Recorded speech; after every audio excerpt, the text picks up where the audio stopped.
Let us put ourselves in the presence of the Lord.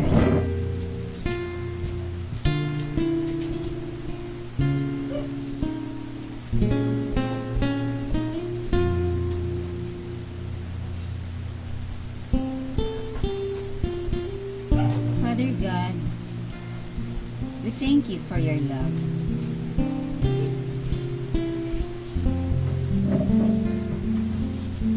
And your promise to be with us.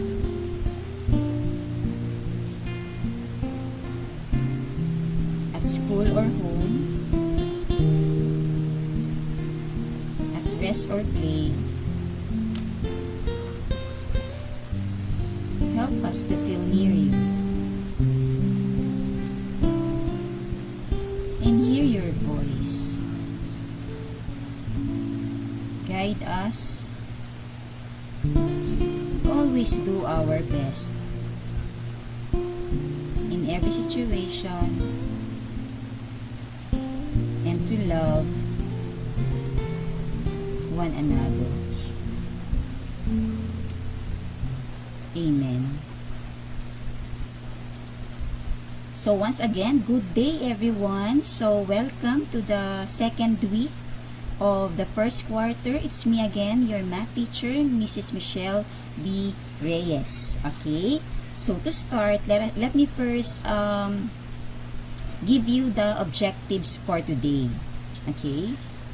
So letter A, we have this one, applies the laws involving positive integral exponents to zero and negative integral exponents.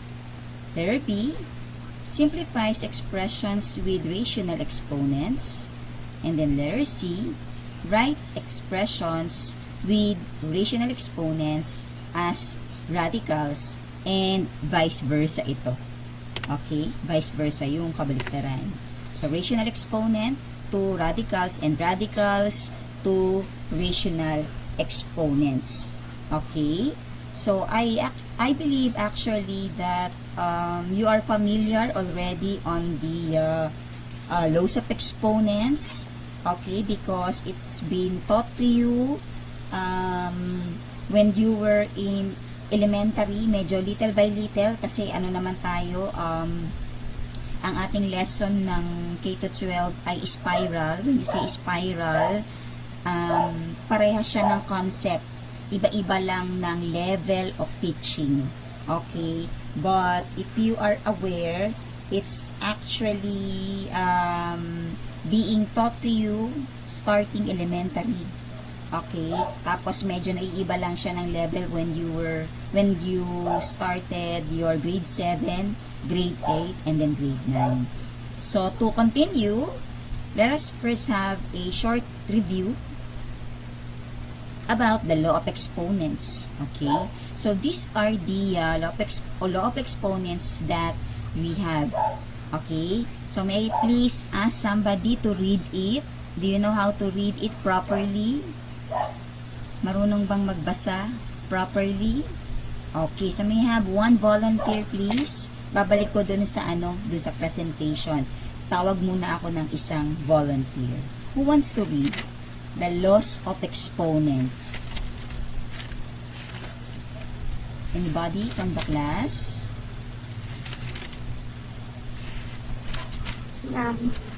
Sige, thank you very much, Sky. Wait lang, Sky. Okay, balik ko dun sa presentation. Okay? Sige, Sky. Laws of exponents. Product of a power a raised to the power of m.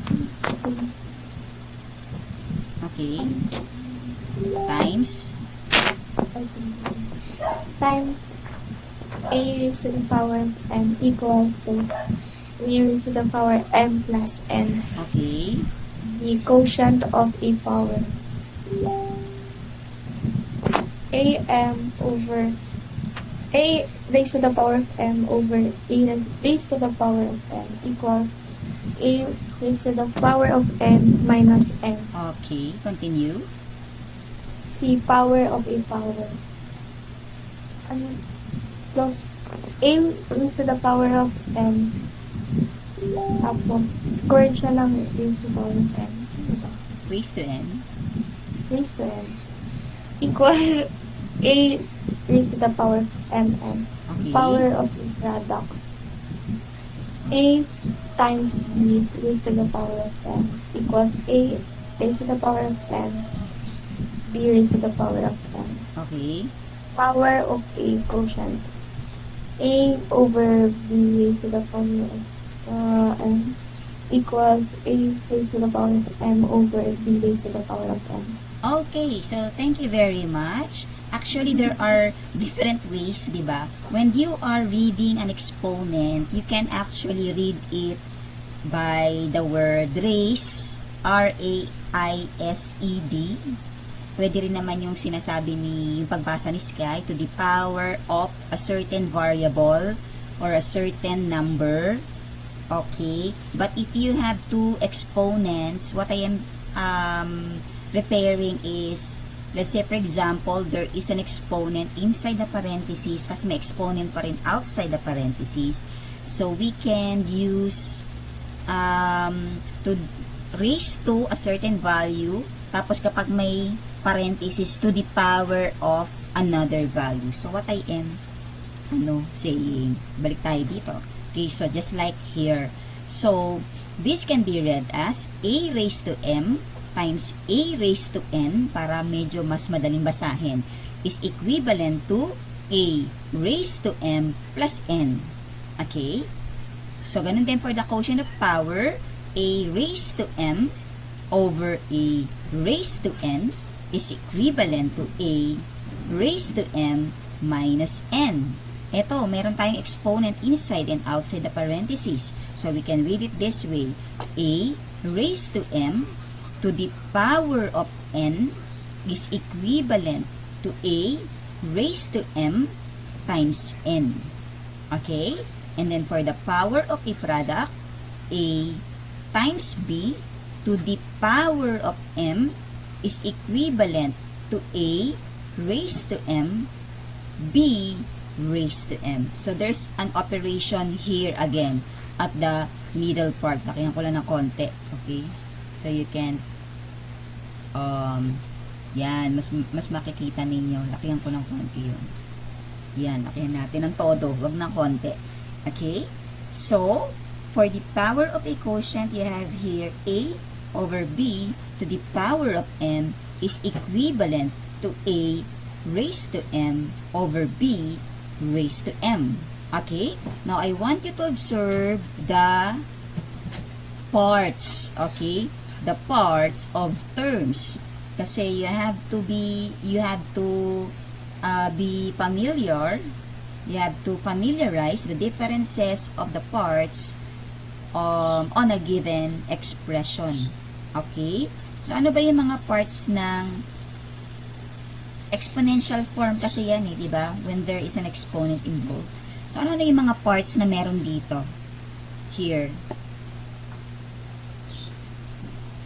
We have the, what do we call, for example, here in the product of a power, okay, what do we call the representation of A? Anong tawag natin dyan? Yung nire-represent ng A. A stands for what? A is actually the, here, the A in the product of a power stands for, A stands for what? A stands for, starting to letter B, Base. base. Okay, that's correct, Jillian. Huwag niyo kakalimutan yan, ha? When a number is raised by a certain value, okay, that number being raised by another value is called the base on the given expression. Okay, so A here, okay, in the product of a power stands for the base, and then the M and the N are the exponents. Okay, the number written into the upper right side, it's a small number written to the upper right side of the base. Okay? So, ano yan, hindi naman natin masasabi na palaging isa lang ang exponent. Okay? It can be, it can be more than one. Kasi minsan naka-power pa yan to another value. Okay? So, I want you to observe the exponents on letter A and letter B. The laws of exponent for product and quotient rule. So, what's the difference between the two? What happens to the exponents of the base if it is product and a quotient? What do you notice? Anong pagkakaiba ng dalawang operations? If it is product, what will happen to the exponents? If it is for the quotient, what will happen to the exponents?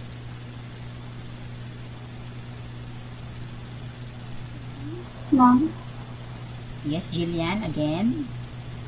ma'am, yung sa product ko, yung exponent ko dun, inad ko. Okay. Tapos ko dun sa quotient, minus ko yung exponent. That's correct, Jillian. Okay? So, yun ang pagkakaiba ng dalawa, class, ha? Huwag nyo kakalimutan yan. If you're asked to get the product, when you say product, i-multiply, okay, what we do is to simply add the exponents. We only do this if the bases are the same.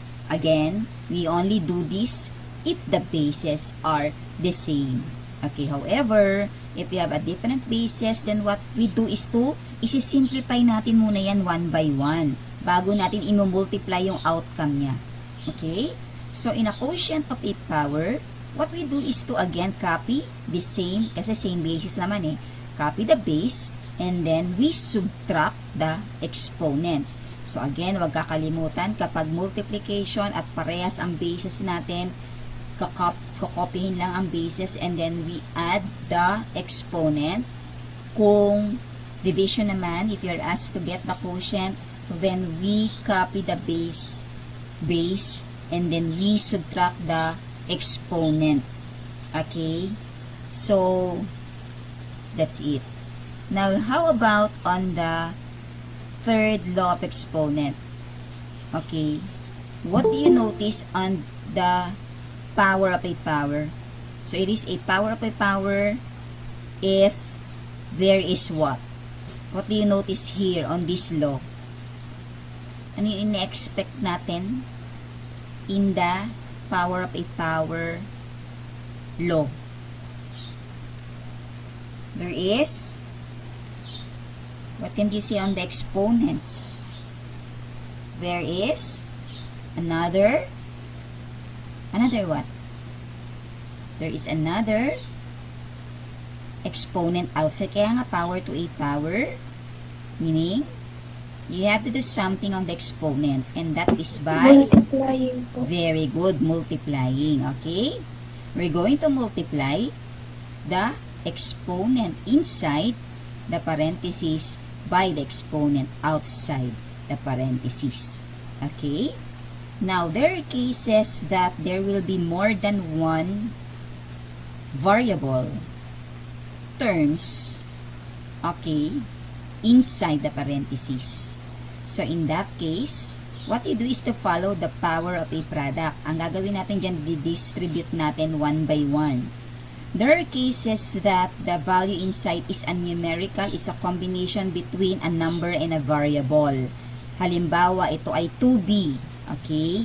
In that case, you will still follow the same rule. I-multiply lang natin, i-distribute natin ang exponent outside the parentheses by the exponent inside the parentheses. So here, A times B to the power of M becomes A raised to M, B raised to M, because the exponents of A and B are both 1. So when you multiply, okay, when you multiply any variable by 1, it will always give a product of the same variable. Okay, hindi na natin sinusulat yung 1, basta meron siyang invisible 1. Okay? Next, For the power of a quotient, just like on a quotient of a power, okay, ang nagkaiba lang yan, i-distribute nyo muna. Okay, you will distribute the power to the exponent, or exponent to exponent. So that's why it becomes a raised to m over b. There is an exponent of 1 here. So m multiplied by 1 is still m, kaya naging b raised to m yan. 1 yan, b raised to m yan. Tapos isusubtract nyo ulit yung exponent. Okay? So, ayan, I believe that you can recall now the law of exponent. So, I have here a recorded video of mine. Okay? I want you to watch. Siguro it will be 2 to 3 minutes lang naman. Examples on how to apply the law of exponent. Actually, I used the same presentation last school year. Okay, pa itong aking video na ito. Saka yung PowerPoint presentation. So, anyway, let us continue. Here's my recorded video. Okay? Panoorin muna saglit for the examples. Here it goes. The law of exponent, if you have... Wait, ulitin ko ha. Medyo mahina. Lakasan ko lang ng konti. The law of exponent, if you have 2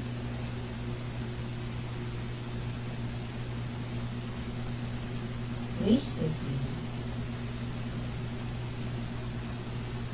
times 2 raised to 2.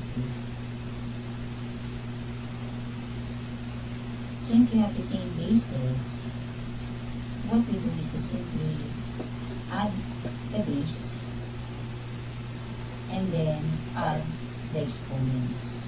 So 3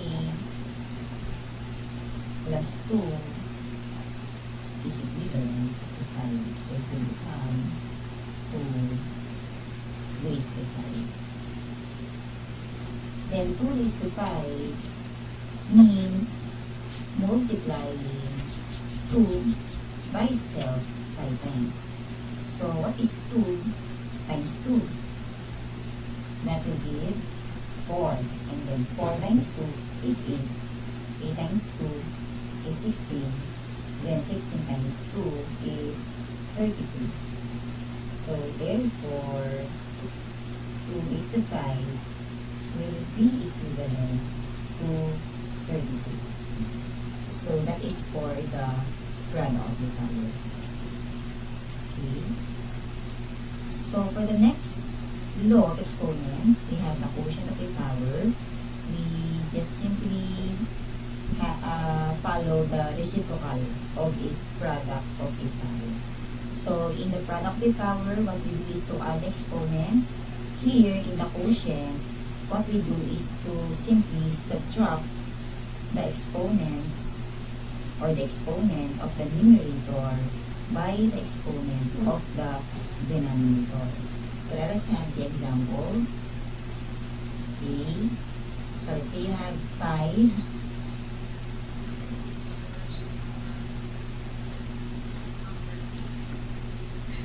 raised to 3 over 5 raised to 2. Okay. So you have the same basis. You can copy it as 5. Okay, and then we subtract the exponents of the numerator by the denominator. So 3 minus 2 will be equivalent to 1. So as you all know, if the exponent is 1, there is no need for us to write it anymore. So 5 raised to 1 can be written as 5. So that will be your final answer. Now, there are cases that the denominator or the exponent of the denominator is greater than the numerator. So let's say, let us take the reciprocal. Let's say you have 5 squared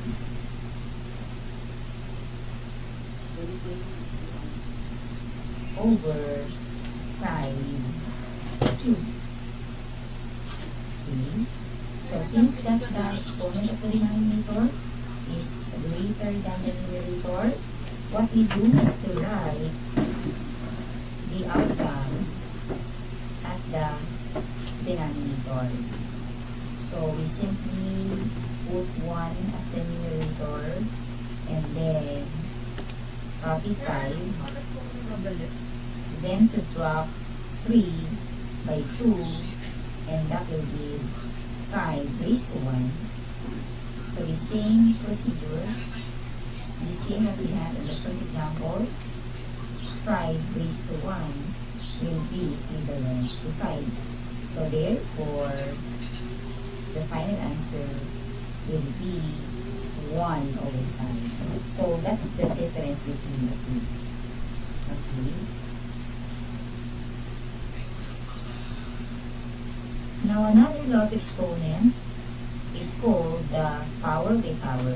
So here, notice that there is another exponent outside the parentheses. So in general, a raised to n to the power of n will be equivalent to a raised to n n.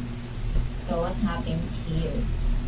Okay, what we do is to simply multiply the exponent of n by n.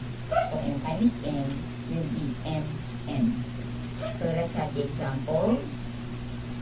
Okay, so let's say you have 2 raised to 3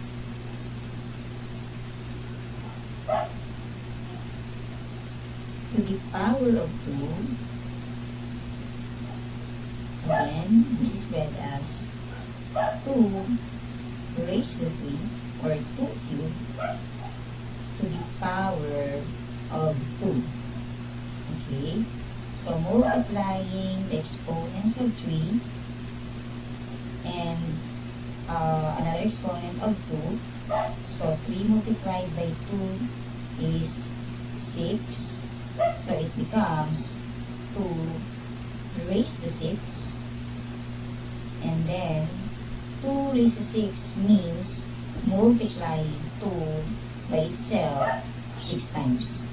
So 2 times 2 is 4, times 2 is 8, times 2 is 16, times 2 is 32, and then 32 times 2 is equivalent to 64.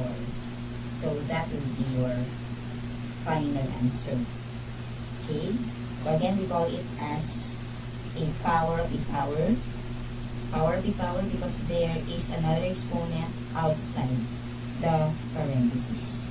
Okay, so law of exponent number 5 or letter D, we have the power of a product. So here what we do is to follow or consider the two laws, which is the power of a product of a power and then the power of a power. Okay, so let's have the example. Let's say you have 3a squared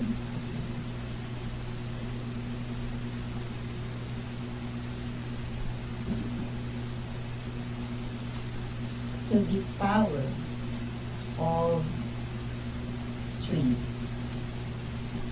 Then, so we have 3a squared to the power of 3.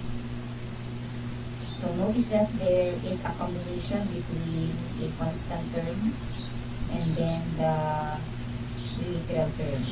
Okay, literal term are the variables on the given expression.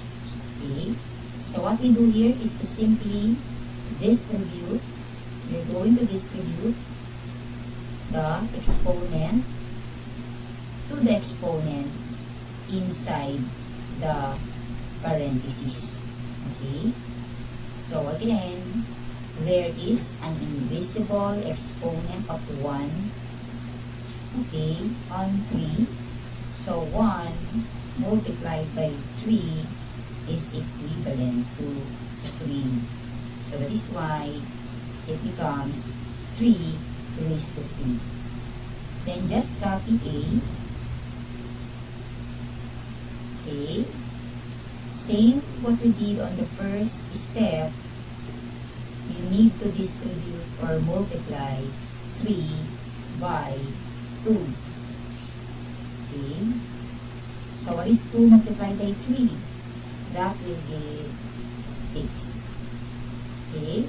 And then simplifying this further, 3 raised to 3 means multiplying 3 by itself 3 times. So 3 times 3 is 9. 9 times 3 is 3. So therefore, it becomes 27 A raised to 6. So this will be your final answer. Okay? So again, this is called a power of a product. Okay?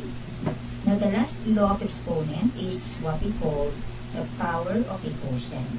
So in this law, actually it's a combination between the quotient of a power and then the power of a product. Okay? So let us have the example.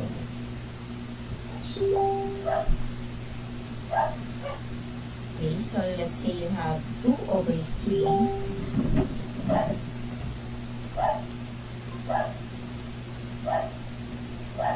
raised to 2. Okay.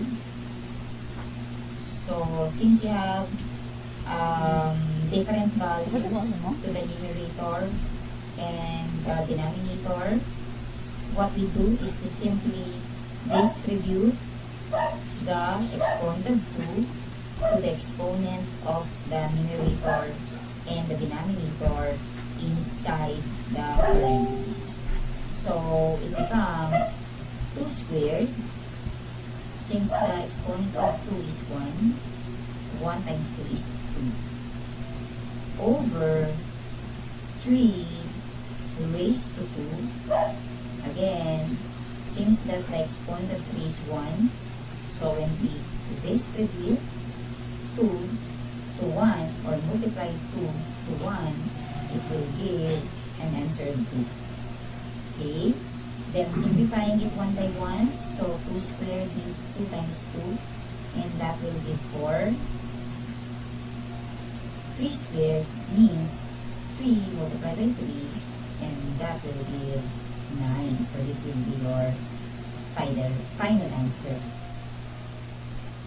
There you go. So that actually sum up the laws of exponent. I hope that you understand the video clearly. Naintindihan ba yung video?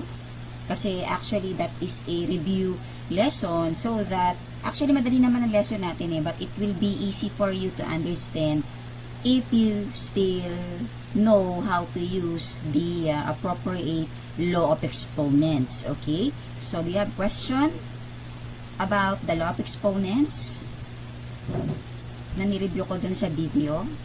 Clarifications? Wala po. Wala naman. So if none, let us now continue on our target today. Okay, so we will be dealing more on integral exponents. Okay, so particularly on a zero and an integral exponents. Okay, then aside from that, as instructed or as read to you this morning, part of our objective today is also how to change expressions into radicals and radicals into exponential form.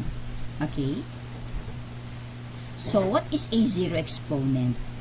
Zero exponents, okay, simplified expressions. For us to simplify the expression a raised to 2 over a raised to 2, okay, we write this expression in factored form applying the laws of exponent or a quotient of a power. Thus, for any variable or number a, where a is not equivalent to 0, a raised to 0 is equivalent to 1. Anong ibig sabihin nito? Okay? Lahat ng variable or number na ni-raise by 0 is equivalent to 1. So, let's have this example. Okay? So, in number 1, 12x raised to 0 will be equivalent to 12. Bakit naging ganon? Okay? Ang i-raise lang natin here to 0 is the variable x. So, just copy 12. Then, x raised to 0 becomes 1. Kaya, when you multiply 12 by 1, it will give an answer of 12. So, again, only variable x is raised to 0 power. Okay? Example number 2. Let's see the difference between the two. When 12x is raised by 0, kasama na ang 12 sa i-raise by 0. So, here we apply the law of a power of a product. Okay, which means to say that both 12 and x are raised to 0 power. Okay, didistribute lang natin.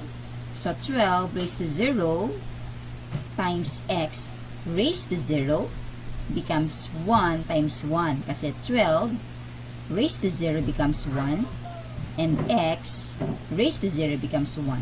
Then, multiplying 1 by 1 will give an answer of 1. Okay? And then, for number 3, x raised to 0 plus 3 times the quantity of x plus 3 to the power of 0, okay, is equivalent to 4. So, here, the expression x plus 3 is raised to 0. Ito pala, sorry. X plus 3 is raised to 0 power. So, it is equal to 1. So, ganun din. Isa-isahin natin. X raised to 0 becomes 1. Copy 3 or plus 3. And close it with a parenthesis kasi you have to be careful, okay, on solving it properly.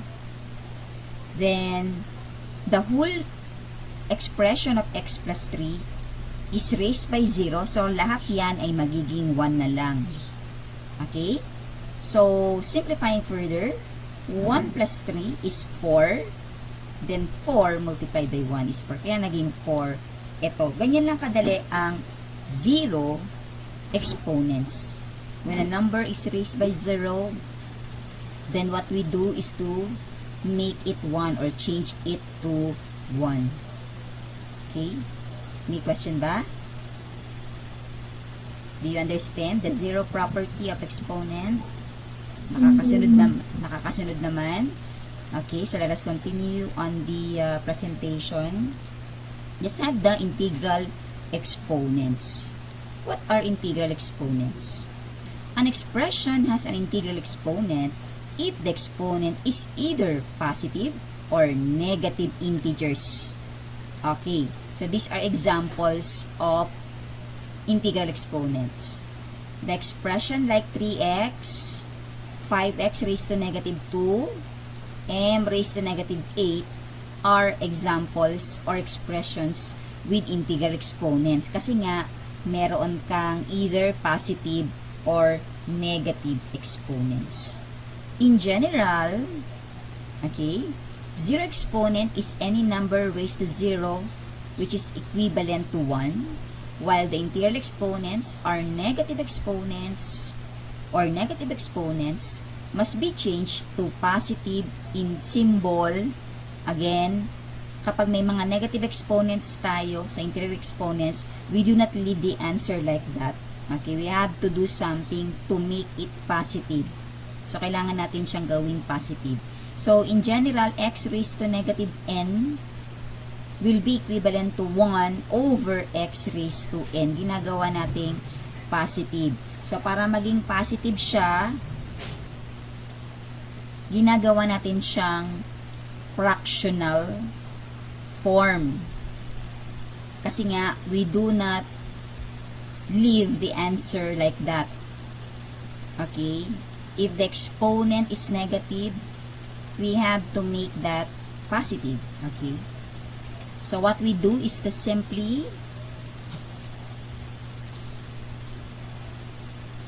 write it in fractional form. So let's say you have 1 over, gagawin pala natin siyang fractional. Let's say you have a raised to negative 10. So we do not leave the answer like that. Since it's a variable, what we do is to write it at the denominator, and then we change the negative exponent to positive, kaya nagiging a raised to 10 na lang siya. And we do not leave the answer like this, syempre. Ang ilalagay natin on the numerator is the numerical coefficient of a. So since that there is no visible value or number besides the a, we expect that there is 1. Okay? However, if let's say for example, the given is 5a, o iba namang variable, 5b raised to negative 2, same procedure. We place the variable as well as the exponent at the denominator to make the exponent positive, and then we put the numerical coefficient at the numerator. So that's the difference between the two. Okay? Now let's continue. May tanong ba kayo sa zero and integral exponent? Ganyan lang kadali. Kasi i-apply natin yung rule na yan sa rational exponents. May clarification ba? Wala naman? Walang clarification? Okay. So, let's continue on the next part. Let's go to an example of rational exponents. So, I got this example from on your module. The soft copy of your module is already posted. I think it's posted already. Pinost ko kagabi. Check nyo na lang on your, pero check ko din later after our online class. Okay? Lahat ng presentation nakapost dun sa ating Google Classroom. So, how do we simplify the following expression? Let's have number 1.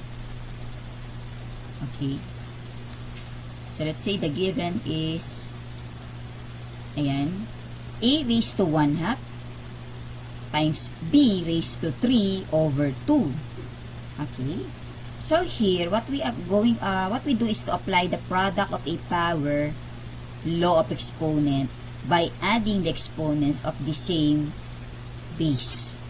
Since parehas ka ng bases, which is a, just copy a as the base and then add the exponent. Kaya naging 1/2 plus 3 over 2 yan. So there's a rule that if we have similar fractions, what we do is to simply copy. Anong ginagawa natin kapag similar fractions? How do we add similar fractions? How do we add similar fractions? What we do is to simply copy the, anong kinokopy natin? Copy the sa fractions. How do we add similar fractions? Paano ba malalaman class kapag similar fractions sila? Anika? Yes, Anika? Copy lang yung denominator. Okay. Kinokopya lang natin ang denominator kapag similar fractions sila. Okay, malalaman kapag similar fraction kung pareha sila ng denominator. Okay? And then, when we, after copying the denominator, anong ginagawa natin sa numerator?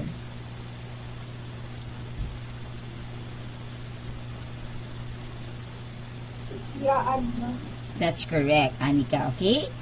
I-add lang din natin yung numerator. So, let's go back here. So, since the denominator is 2, just copy 2 as the denominator. Tapos, inad lang natin yung numerator. 1 plus 3 is equivalent to 4. Okay? Kaya naging ano yan? 4a raised to 4 over 2. Okay? Then, since that 4 is divisible by 2, so what we do is to divide lang. 4 divided by 2 will give 2. That is why the answer in number 1 becomes a raised to 2. So, may tanong ba sa number 1 here? Kaya naging a raised to 2 yan. Wala naman? Okay, so let's take a look on the second example. How about 6x raised to 6 to the power of 1/3? By the way, class, dito sa rational exponents, mapapansin ninyo, the exponents now contains fractions. Okay, sa rational exponent, kaya nga siya rational exponents, ang exponents ay in fractions. Okay, it could be positive or negative fractional form. Okay, so let's do it slowly. Applying the power of a power law of exponents, by multiplying the exponents, we use the rule in multiplying fractions. Okay, so just copy 6x. Tapos, bakit naging 6 ito, yung numerator? I-multiply natin yung 6 by 1. I-multiply lang sa numerator. 6 times 1 is 6. Then, copy 3. That is why it becomes 6x raised to 6 over 3. Okay? So, since that 6 is divisible by 3, then we come up with 2 answer kasi 6 divided by 3 is 2. So, it becomes 6x raised to 2. Okay? So, since that there is a numerical coefficient and a variable, kailangan i-simplify natin yan 1 by 1. So, what we do here is to distribute the exponent of 2 to both 6 and variable of x. Kaya naging 6 raised to 2 at saka x raised to 2. Then, 6 raised to 2 means 6 multiplied by 6, kaya naging 36 yan. Copy x raised to 2. This is why the final answer is 36 x raised to 2 for number 2. Okay? Let's have number 3. How about if you had a fraction inside the parentheses and it's raised by a fractional exponent again? So, the same what we did on the quotient of a power, diba? I-apply natin dyan is a quotient of a power, law of exponent. What we do is to distribute 1/2 to both 4 and 9. Kaya, naging 4 raised to 1/2 all over 9 raised to 1/2. Okay? Then, what happens here? Bakit naging 2 raised to 2 yan? Okay? Actually, what we did here is to express 4 and 9 in exponential form. I-check nyo kung kaya maging parehas ang exponent ng dalawa. And it happens that there is a number that when you raise by 2 will give 4, and that is 2 raised to 2. Tapos ganun din sa 9. Okay, when you raise 3 by 2, it will give 9. Kaya naging parehas na yung kanilang exponent. Okay? So, since you have now the same exponent, pwede nang i-distribute. 2 multiplied by 1/2 is 2 over 2. Then, all over 3. Copy nyo lang yung 3. 2 multiplied by 1 is 2 over 2. Kaya naging 2 over 2 yan. Medyo malabo dito, ano? This one, sa numerator ay 2 raised to 2 over 2 over 3 raised to 2 over 2. Okay? So, when you simplify 2 over 2, that will give 1. Kaya naging 2 na lang yan. Because there's no need for you to write the exponent of 1. Any number raised to 1 is itself. So, kaya naging 2 na lang yan. And then here at the denominator, it is still 2 over 2. And that is 1. So, 3 raised to 1 is 3. That is why the final answer is 2 over 3. Okay, may shortcut dyan, class. Here, merong shortcut. Okay. If you can still remember how to change fractional exponent into radical form. Okay. Any number raised to 1/2 in radical form will be equivalent to square root of n. Ayan. Saan napunta yung 2? Napupunta yan sa index. Saan napunta ang 1? Napupunta yan sa exponent ng radicand. Okay, so let's say you have 25 raised to 1/2. Okay? 25 raised to 1/2 is the same as square root of 25. Okay? Pwede nang hindi isulat ang 2. There's a rule that if the index is 2, there is no need for you to write it anymore. Kasi square root na yan. Meron na automatic na 2 yan sa loob. And also, if the exponent is 1, there is no need for you to write it again. So, meron ba tayong square root ng 25? Is there a number that when you multiply by itself will give 25? Di ba may perfect square siya? That's correct. Okay, very good kayo. So, 5 ang final answer natin dito. Pwede nyo apply yan here. Dito sa example natin. Itong 4 over 9, since that 4 and 9 are perfect squares. So, paano yon? Paano i-apply yan dito? Okay. 4 over 9 1/2.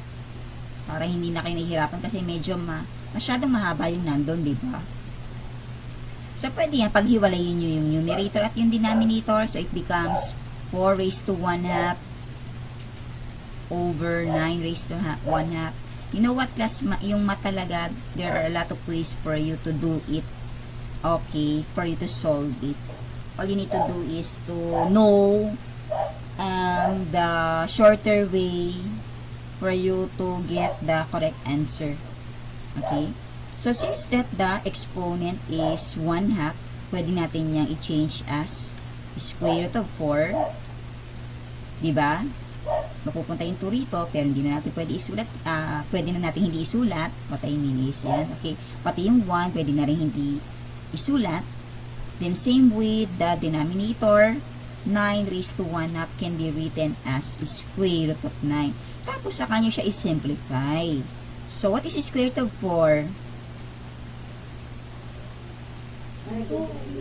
That's correct. 2. Very good. Okay? What is the square root of 9? 3. 3.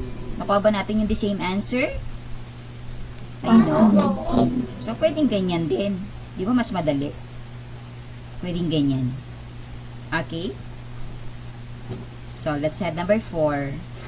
12 raised to 2/3 times 12 raised to 1/2. We're going to apply the product of a power law of exponent. So, same ang basis natin. Copyhin lang ang 12. Tapos, add natin ang 2 over 3 plus 1/2. Paano tayo nag-add ng 2 over 3 and 1/2? What's the rule? What is 2 over 3 plus 1 over 2? Diba hindi na siya similar fraction? Dissimilar fraction na tayo. Okay, your knowledge in elementary. Ayan, anong ginagawa natin to simplify it? We have to get there. Anong kinukuha natin? Yes? How do we add dissimilar fractions? Paano?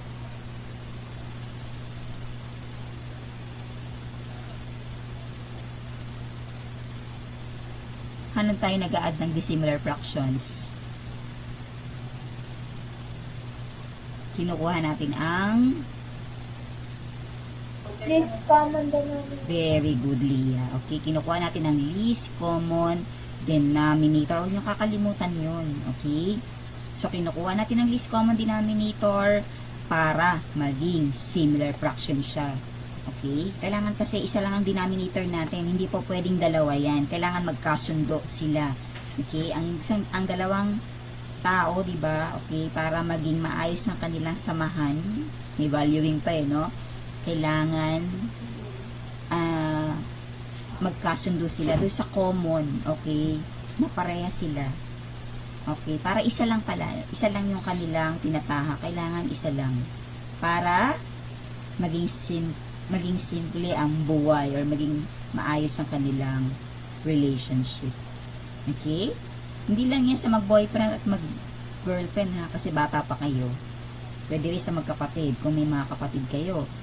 Pwede rin between a parent and a child. Okay, kung nag-iisang anak. Yan. Application. Okay? So, let's continue. Let me continue on this. 3 and 2, the LCD between 3 and 2 is, paano natin kinukuha ang least common denominator? Pwedeng kunin mo yung multiples niya. Diba? 3 and 2. Ayan. So, multiples will begin from the same number. 3, 6, plus 3, 9, plus 3, 12, and so on and so forth. Okay? Walang katapusan yan. Next, 2, 4, 6, 8, and so on and so forth. Okay? Walang katapusan yan.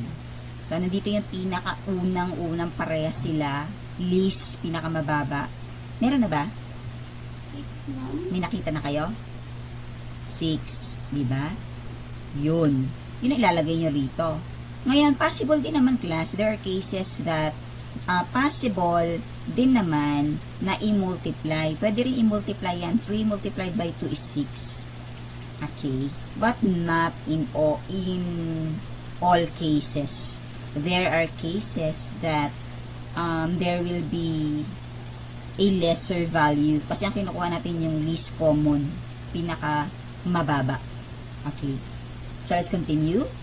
To come up or to get the numerators, what we do here is to divide the LCD by the denominator 1 by 1. Tapos, yung outcome niyan, i-multiply natin sa numerator.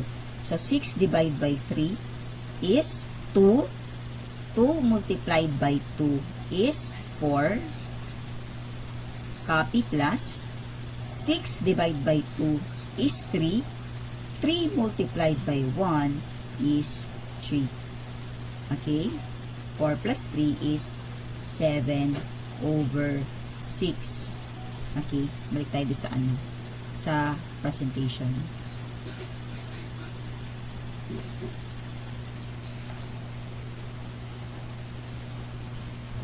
Here. Kaya naging 7 over 6 yan.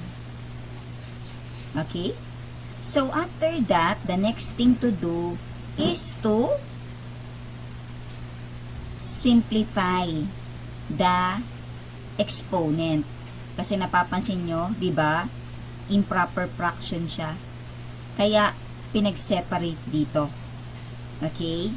It becomes 12 raised to 6 times 12 raised to 1. Kasi 6 plus 1 is 7. Then, to the power of 1 over 6. Para pag dinistribute natin, magiging 12 raised to 6 over 6 times 12 raised to 1 over 6. Huwag pahirapan ng sarili. Pagka ganyan improper fraction, ang gagawin nyo lang, bawasan nyo lang ng isa to. Okay? So, kaya para magkaroon ka ng 6 over 6, ang target mo kasi ay may makancel ka. Okay? Times 12, ilagay nyo na lang yung natitira dito sa numerator, kaya naging 12 raised to 1 over 6. Okay? Now, 6 divided by 6 is 1, kaya naging 12 na lang yan. Times 12 raised to 1 over 6. So, yan. Simplifying, applying the law of exponents. Exponential expressions with rational exponents can be expressed into radical expression. So, ito, exponential form siya. If you're asked to transform it into radical form, that can be written as 12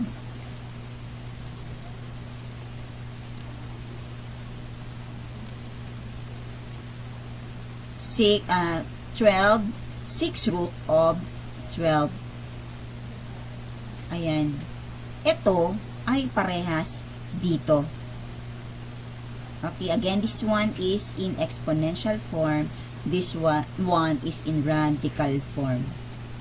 Questions? questions, pwede nyo balikan yung slides na yun ha. Ano ko yan, ipopost ko yan sa ating Google Classroom. So, kung wala questions, let me continue. Okay, that's all for a rational exponents. Now, let's go to radical expressions. Okay. What are radicals? It's an exponential number whose exponent is a rational number. Can be expressed as radicals. So, ito yung example natin ng exponential. Ito yung radical form. They are actually the same. 8 raised to 1/3 is in exponential form. 1/3 is the exponent and 8 is the base. In radical form, 8 raised to 1/3 is equivalent to the cube root of 8. The denominator of 3 becomes the index. The numerator of 1 becomes the exponent. However, since the exponent is 1, there is no need for you to write it anymore. This symbol means or is known as the radical sign. The value inside the radical sign is called the radicand. Huwag nyo kakalimutan yon. The small value written here on this part is the index. The index is always coming from the denominator of the fractional exponent. Okay? So, the denominator of the rational exponent becomes the index of the radical number. Ayan yan. This is read as the cube root of 8. Okay? Hindi 3 square root of 8, ha? Ang tamang pagbasa dyan ay cube root of 8. Okay? So, let's have another example. 12 raised to 3 over 2 is the same as the square root of 12 raised to 3. Dito, pinakita lang kung paano ilagay, pero hindi na natin sinusulat ang 2. So, the square root of 12 raised to 3 is the same as the square root of 12 raised to 3. Parehas lang sila, class. Again. So, they are just the same.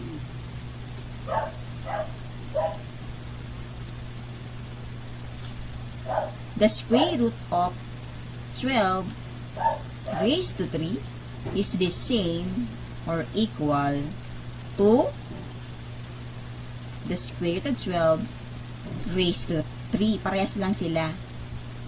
Okay, pwede isulat sa loob. Pwede rin namang isulat sa labas ng exponent. Kasi yung ibang books ganito ginagamit. Pero they are just the same. Okay?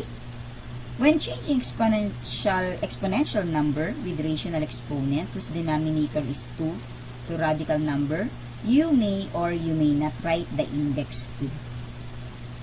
Okay?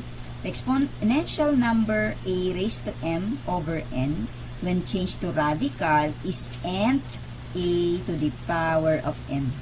That is read as the nth root of a raised to m. The nth root of a raised to m. Okay? The nth root of a number is a number that is taken n times as a factor of the radicand a. You can express exponential expression to radical expression and vice versa. Okay, so here's how to change exponential form into radical form and vice versa. This is part kasi of our written work today. Okay? Yung written work ninyo, I posted it on our Google Classroom. Kaya lang, hindi ko siya i-Google form. I was thinking na ulitin ko siya. Okay? Huwag niyo muna sasagutan yung written work ninyo. After our online class, i-edit ko muna siya, ha? Tapos, unahin niyo muna yung learning task, reflection, at saka yung performance task today. Okay? So, how do we do this? Let's have the examples. How do we change 5 raised to 1/4 to radical 4? Napakadali lang. Okay? 4 becomes the index, 5 is the radicand, then 1 is the exponent. So, kaya naging 5 raised to 1/4 is the 4th root of 5. Okay? Number 2, 4 raised to 3 over 2 in radical form is written in this form. Pwede yang maging square root of 4 to the power of 3. Pwede rin namang ilabas ang 3 sa labas. That is read as the square root of 4 cube or 4 raised to the third power. Okay? And then number 4, how do we write cube root of 8 to the power of 4 in exponential form? Okay. So, dito, medyo dahan-dahan natin. Okay? Copy the radicand as the base. Then, copy the exponent at the numerator and the index at the denominator. Huwag niyo kakalimutan, ang index ay palaging nilalagay sa denominator. So, let me read this. The index 3 is the denominator of the fractional exponent and the power 4 is the numerator of the fractional exponent. Okay? So, that's all for the integral, exponent, radical exponents, zero exponents. Okay? May tanong ba? Questions? Clarifications? Kasi meron tayong short activity. Kung wala. Silence means no. Okay, so kung wala naman, let me continue. This one is posted to our Google Classroom. Doon nyo i-attach yung may check na. Kasi i-check natin yan after 20 minutes. Takihan ko lang ng konti. Okay. Para nakikita ninyo. Okay na ba? Nakikita na ba? Nababasa ng maayos? So, you have here, this one is part of our weekly home learning plan. So, in the learning task number 2, letter A, you're asked to change this or express this in radical form. Radical form lang, okay? Letter B, you're going to write each expression in exponential form. Okay? And then, learning task number 3, ito naman, mag-state kayo ng laws of radical exponents, tas magbibigay kayo ng example. Okay? So, I'm giving you 20 minutes to do this. Alright, so time is up. Let us now check your outputs. So, may I please ask everyone to open their cam? Stop presenting lang ako. For the documentation. Sige, please show me your outputs. Yung sa letter B naman, as long as you copy the law of exponent yung tinatanong law of exponents, then you give examples that will be 5 points. Okay.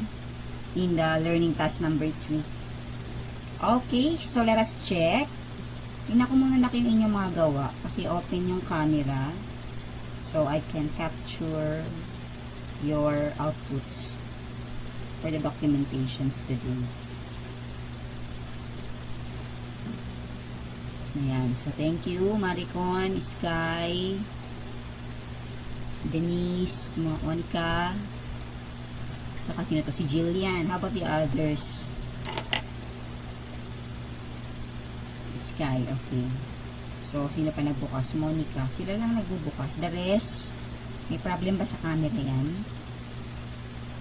May hahabol pa ba? Ay, na-screenshot ko. Agad. Okay. So, isa pa. May hahabol pa ba?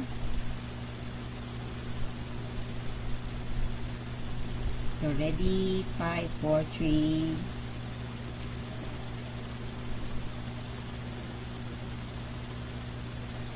Ayan, okay. So, makikita nyo dyan yung mga naka-open na ng camera. Tanggalin ko lang itong isa. Alright? So, let me show to you the correct answers. Present ko ulit yung aking screen.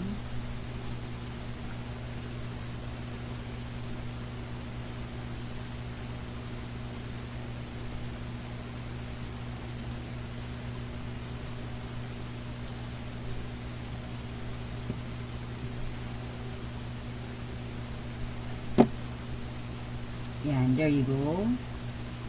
Okay. So, for every number, there will be 1 point. Okay, 1 check. So, in letter A, it could be cube root of 125 raised to n, or pwede rin yung 2 ay nasa labas. Cube root of 125 to the power of 2. Number 2, 5 square root of x. Yung 1/2 ay 4x lang, kaya si 5 ay nasa labas. Number 3, 8 root of 16 raised to 3. Ang unang gagawin ay i-multiply ang numerator to numerator na exponent, denominator to denominator. So, 1 times 3 is 3, 2 times 4 is 8. Okay, then changing that into exponential form becomes, radical form pala, becomes the 8 root of 16 raised to 3, or pwede rin yung 3 nasa labas. The 8 root of 16 to the power of 3. Okay, number 4. Fifth root of x, y squared, or fifth root of x, y to the power of 2. For number 5, similar fractions naman yan. So, copy the base of 5, then add the numerator. 1 plus 2 is 3. Copy 3. So, 3 over 3 magiging 1. 5 raised to 1 is 5 na lang ang matitira sa number 5. Okay, for letter B, how to change radical form into exponential form. Baliktad naman ang process. So, copy the base. Copy the radicand as the base. So, number 1 is 7 raised to 5 over 3. Number 2 is 11x raised to 1/2. Number 3 is 4m raised to 8 over 5. Number 4 is 2a raised to 1/4. And then number 5, 8 raised to, 8 times the quantity of 4 raised to 1/3. So, letter A and B will be 10 points. Now, paano i-check yung letter B? Ang tinatanong dito ay state the law of radical exponents then give example. So, ayan yung kaninang binigay ko sa inyo. Law of radical exponents.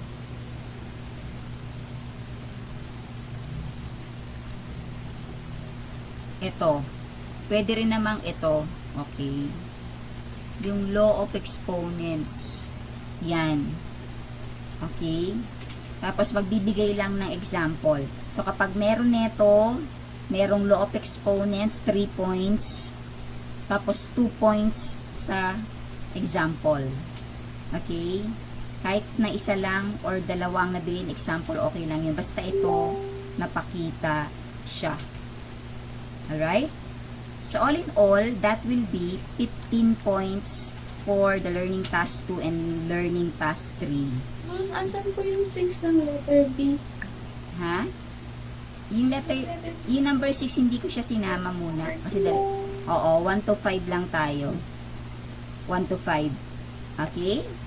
So, letter A is 5 points, letter B is 5 points, letter A of learning task number 3 is 5 points. Okay? So, may questions ba? Questions? Paki-checkan ng maayos. Tapos, ilan? Yes. Maricon? Wait, tanong. Yes, Maricon. Pwede po yung sa number 4, letter A number 4 po. Di po ba pwede yung 5? Ay, ito po. Sige na, wait lang para makita namin yung ano mo. Ipipin ba to? Wait. Yun sa number Sige. 4 po. Meron po siyang X. Oo, pwedeng i-distribute. Very good. Kasi di ba nilagay lang natin yung exponent na 2 sa labas. Pwedeng i-distribute sa x sa y. Kaya magiging x raised to 2, y raised to 2. Very good, Maricon. Pwede rin yun. Okay po. Thank Okay. So, may question pa? Other questions? Concerns?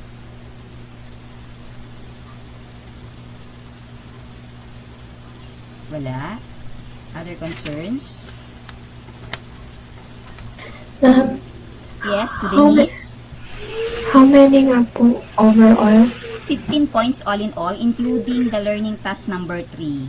Basta meron kayong law of exponent, that is 3 points tapos 2 points sa example. Kahit isa lang ang pinakita. Okay? Yes, Daniela? Pwede po patingin ulit. Malabo po kasi sa akin kanina. Sige nga. eh. Balik natin doon sa sagot. Ayan. Ipin mo anak para makita mo siya, i-zoom mo.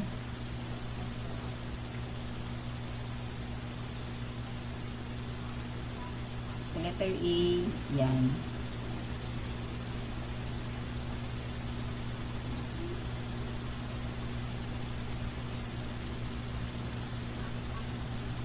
Okay.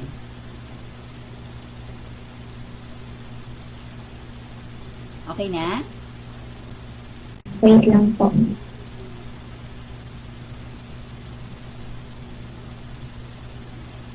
Ma'am, yung number 1 po ba sa letter B? Ano po yun? 7 raised Seven. to 5/3. Akala ko po 8.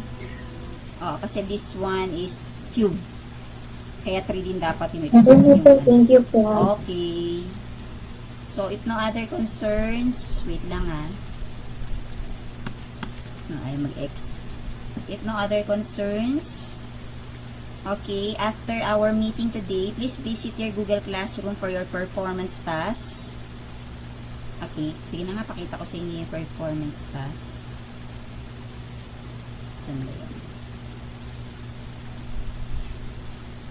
Ang performance task natin is good for 4 subjects yan. Marami pang hindi nagpapasa nung last week. Ang ipapakita nyo lang is graph. Okay, graph ng how do you apply the for you to have a healthy living. Diba? Iga-graph nyo siya. Papakita nyo yung graphical presentation para magkaroon kayo ng example ng direct variation. Okay? So, last week, ang performance task na nagpasa, hindi ko pa kasi ito na-check 11 pa lang ang nagta-turn in. Yung 34, asan yan?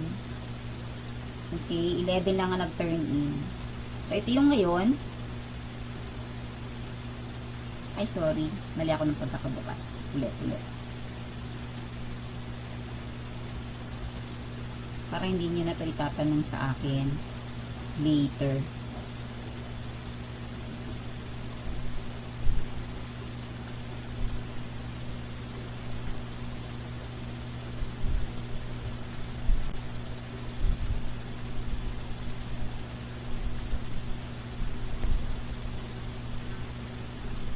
Ayan, so this one is your performance task number 2. Good for math, science, English, and health.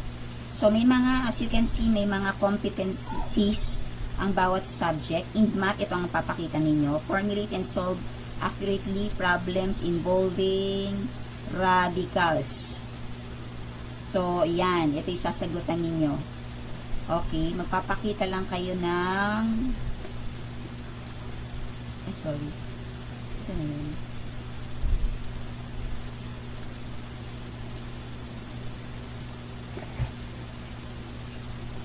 Na-X ko ba?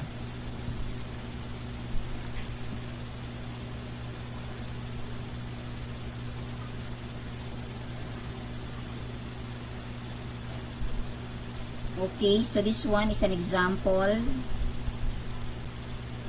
So, halimbawa, ayan, ito yung nutritional facts niya.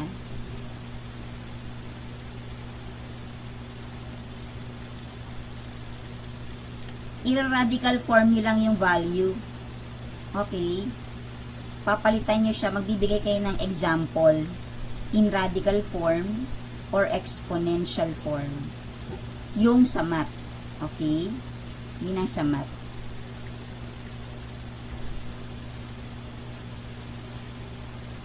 So, ito, kukumpletuhin niyo yung table.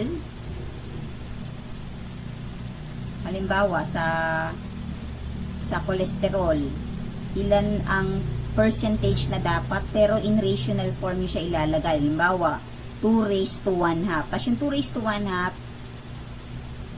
isi-simplify nyo siya. What is 2 raised to 1 half in radical form? Okay? 2 raised to 1 half is square root of 2. Nakukuha nyo, class? Tapos yung mango powder, ilang percentage naman? Magbibigay lang kayo ng example ulit kung ilan siya. Naka-raise siya sa exponent. gagawin nyo siyang radical form. So, yun lang ang ipapakita nyo sa math.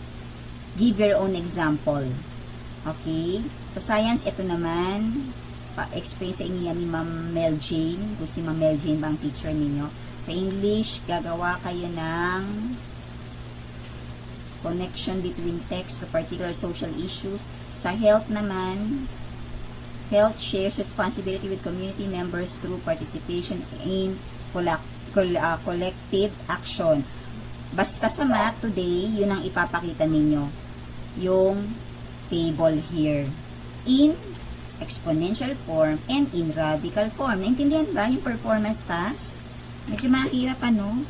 Okay, kasi yan ang we have to follow. This one is ano yan, gagaling sa DepEd. So, tinitignan lang kung naiintindihan yung concept ng changing radical form to exponential form to radical form. Though in real life naman, actually, hindi naman natin nakikita yan na naka-radical form. Okay? Ang pinapakita lang dito, ang objective lang dito is for us to determine if you really understand how to use the law of exponents and the laws of radicals in changing it into this procedure. Itong mga sa different product. So, pipili lang kayo ng any products na meron kayo dyan sa bahay. Papalitan nyo siya, yung content niya, yung percentage niya into radical form and into exponential form. I hope that I explained it properly. Naintindihan ba? Yung math? Na ipapasa nyo yan today. Questions sa performance task? Table lang, ipapasa nyo sa akin yung table form. Ito.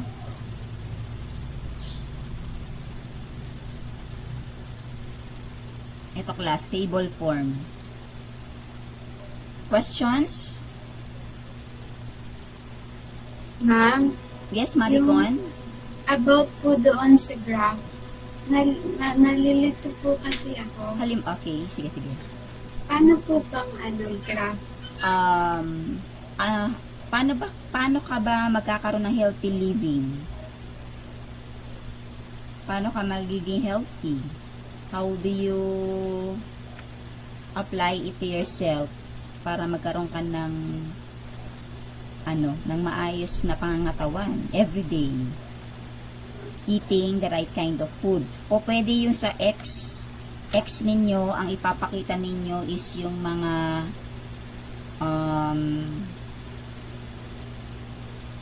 percentage. Okay, pwede naman sa Y, ang ipapakita ninyo ay yung specific protein na mga kailangan. Basta ang ipapakita nyo dyan class, yung meron kayong direct variation. Magga-graph kayo. Okay? Yung iba kasi nakapagpasa, pero wala akong nakitang graph. Pero binigyan ko ng 3 points. Okay, pero kapag ka nakapag-graph, 5 points na yan. Pag tama yung content. Ang score ninyo is either 5, 3, or 1 sa performance task. Okay? So, pag nakompleto ninyo yung performance task, that is 5 points for week 1. Okay? Siyempre, yung week 2, mas madaming points yun, diba? Kasi naka-table form siya. So, ito yung X, saka ito yung Y mo. So, halimbawa, sa X mo, ito yung naka-number. Bawa, 10%, 20%, 30%. Bala kayo kung by tens, by ones, ang unit. Okay, so halimbawa, dito sa Y, ang nilagay mo dito ay protein. Let's say, for example, ano ba yung mga natin? Potassium. Lagay nyo dyan. Okay, dito naman, calcium. Ano pa ba? Zinc. Mga ganyan. Something like that. Tapos ipapakita nyo ilang percentage siya. Halimbawa, ang potassium nyo ay 9% lang. So, huwag nyo paabutin sa 10. Tapos, ang calcium nyo ay 18. Tapos zinc, mga ganyan. Pwede rin naman ito nandito. Parang baliktad yung pagkakalagay ko eh. Dapat siguro itong potassium nandito, calcium, ganyan. Yung percentage ang nasa taas. Baliktarin nyo. Ayan, so meron ka ng direct variation. Did you get it, class? Something like that. Pwede nyo itong palitan. Mag-iisip kayo, paano ko i-apply yan? Paano ko mapapakita in a form of a graph yung aking way to be healthy. Pwede yung mga pagkain dito, tapos dito yung percentage, dito yung number, yung bilang, halimbawa, dito, eggs, fish, fruits, okay, tapos itong y nyo, ito yung number ng items in a day. Pwede nyo lagyan yan ng caption sa taas. Per week, ito yung mga number ng food, okay, na dapat ninyong, yung objective ninyo na makain within a week. Okay, ilang eggs, okay, yung gatas, ano ba yan, okay, yan, something like that. I hope that I explained it clearly to you. May question pa dito sa number 1, performance task 1. Questions? Okay na ba? Naintindihan ba to? Wala na? Wala ng queries? Okay, so that's for the performance task. Tapos, itong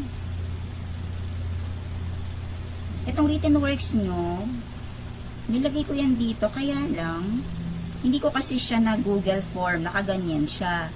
Ang plan ko kasi kagabi, okay, sasagutan nyo siya sa papel, tapos, i-attach nyo na lang. Kaya lang, mas madali kasi kung naka-Google form para makukuha ko agad yung score.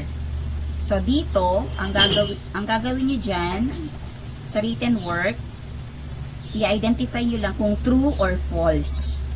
Okay, sa letter D, you're going to write the correct answer. Babaguhin ko muna to class, hindi ko muna i-share sa inyo para makuha ko agad yung tamang score right away. Okay, so maybe this one will be answered in the afternoon. Unahin nyo muna yung performance task, reflection, tapos i-attach nyo na dito yung learning activity sheets ninyo.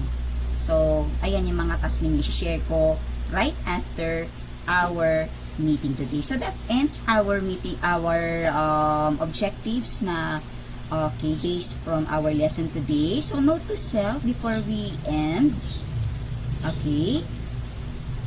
Just remember this. Keep trying, keep praying, stay positive, be awesome, and become better. Okay. So, always take note that to yourself. Okay? So that's all for today. Have a great day, everyone. Keep safe and see you next meeting.